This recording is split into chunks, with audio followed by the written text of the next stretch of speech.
அற்புத கீர்த்தி வேண்டின் ஆனந்த வாழ்க்கை வேண்டின் நற்பொருள் குவிதல் வேண்டின் நலமெல்லாம் பெருக வேண்டின் கற்பகமூர்த்தி தெய்வ களஞ்சிய திருக்கை சென்று பொற்பதம் பணிந்து பாரீர் பொய்யில்லை கண்ட உண்மை பிள்ளையார்பட்டி என்னும் பேரருள் சுரங்கத்தின் கண் உள்ளவன் மலையில் பூத்த உருவத்தின் இயற்கை தோன்றல் தெல்லிய மனத்தற்கு எல்லாம் திருவருள் வழங்கும் தெய்வம் கள்ளமில் பக்தர் தந்தை கற்பகமூர்த்தி போற்றி.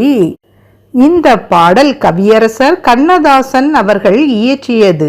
கண்ணதாசன் அவர்கள் பிள்ளையார்பட்டியில் இருந்து 6 கிலோமீட்டர் தொலைவில் உள்ள சிறுகூடல்பட்டியில் பிறந்தவர். பிள்ளையார் சுயம்புவாய் ஒரு குகையில் எழுந்தருளியுள்ள பிள்ளையார்பட்டி கோவிலுக்கு பலமுறை சென்று வந்தவர் அவர். இயற்கையாக குகையில் தோன்றியுள்ள கற்பக விநாயகர் வலம்புரி விநாயகர். தும்பிக்கை வலப்புறம் வளைந்திருக்கும் நிலைப்பாடு. கற்பக விருட்சமாய் நமது துன்பங்களை துடைத்து எல்லா நலன்களையும் வழங்கக்கூடியவர் அவர். அதன் காரணமாகவே அவருக்கு கற்பக விநாயகர் என்னும் பெயர் உள்ளது. அவர்தாள் பணிவோம், ஆனந்த வாழ்க்கை வாழ்வோம்.